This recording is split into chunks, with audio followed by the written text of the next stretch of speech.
Curious George and the surprise party. This is George. He was a good old monkey and always very curious. One morning, George and his friend made a long list of stores to visit. They were throwing a party for their friend Charkie.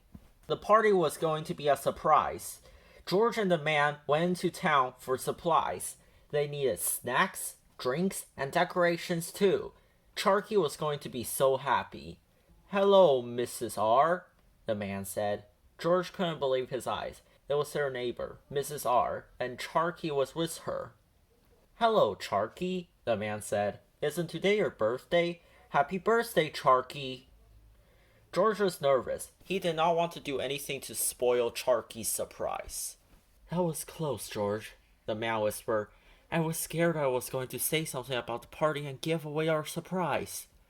George thought it was funny that he and the man had worried about the same thing. George and the man waved to all of their neighbors on the walk.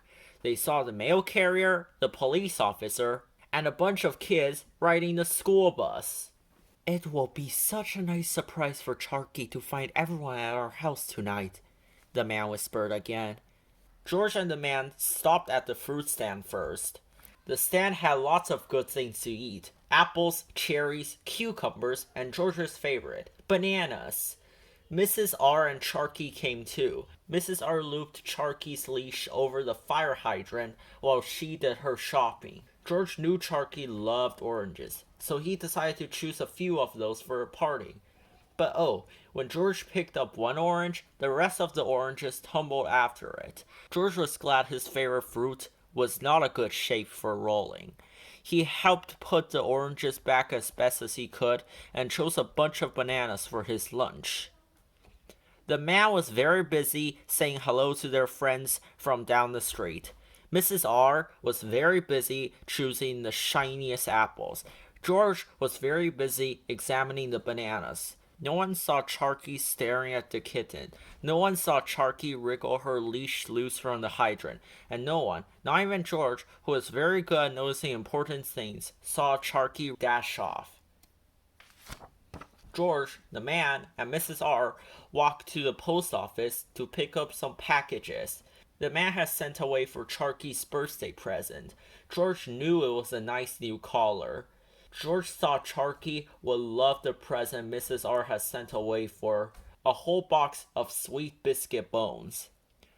George thought he heard a bark and a meow outside the post office, but he was thinking about how much Charkie would like the bones and didn't wonder if the bark could be Charkie's.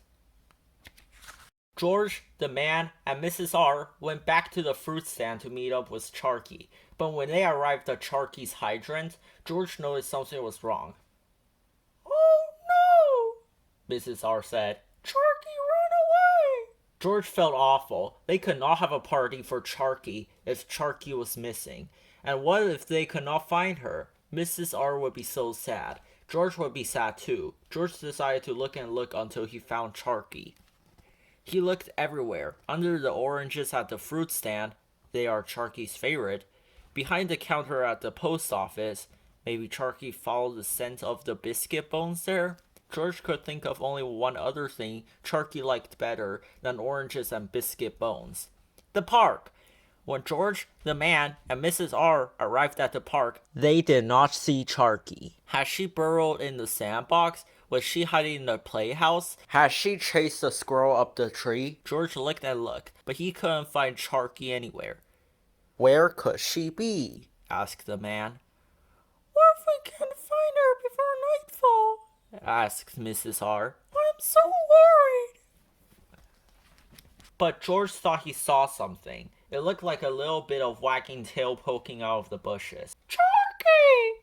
Mrs. R said as George lifted a branch, and it was her. Charkie was back, safe and sound. "You did, George," said the man. "You found Charkie and saved the day." George felt very happy. That night, all their friends from the neighborhood came over to George's house. George and the man had set up everything for the party. When Charkie and Mrs. R finally arrived, Charkie gave a big yip of surprise. "Happy birthday, Charkie!" they all sang. Mrs. R smiled. The man stretched Charkie behind the ears. George gave Charkie a big monkey hug. It was a perfect surprise party.